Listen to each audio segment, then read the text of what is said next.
Hi, I'm Abby Brown, and this is lesson number 1 of 3 on how to use Dreamweaver to create a web page.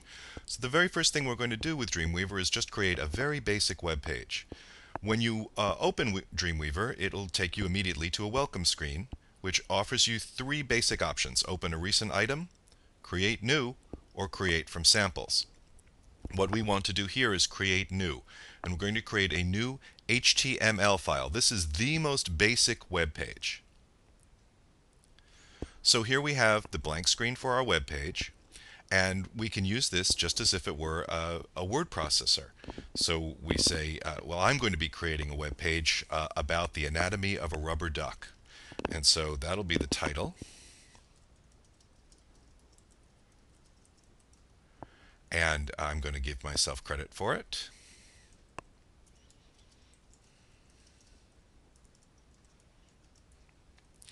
And whatever else I fill in between the title and the bottom is going to have what's called a horizontal rule, and the basic, what's considered polite signature on any web page, which is the last updated information, that is when this page was last updated, and an email address for the person who is responsible for this page. So to create a horizontal rule, I'm going to go to Insert, HTML, Horizontal Rule. And as you see, once I click on that, it provides me with a basic horizontal line. Underneath that, I'm going to write last updated March 2008. I'm going to include my name, and I'm going to include my email address. This is just considered good etiquette on the web, to include one's email address and some way of knowing when the information was updated. Now I'm going to save my file. This is a very basic web page. So I'm going to say File, Save. I'm going to call it Duck. I'm going to save it to my desktop and save. I had created one earlier, so I have to replace the one I created. Now I can change some of these things very easily.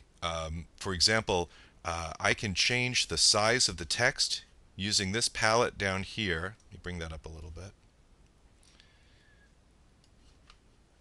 The size right now is none. That is, it's the default size, whatever the end user's browser will read. But I'd like to change this and make it a little larger so that it sticks out as the title, maybe even a little larger than that. That just doesn't seem to stick out that much. There we go. Anatomy of a rubber duck. And I'd like to change the color.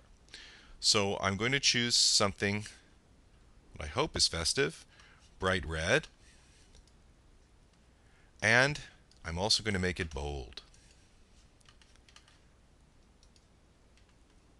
I'm going to save once again. Save often and early. Now also my document should have a title. That is, in the browser window, there should be a title explaining what the document is. The title will be Rubber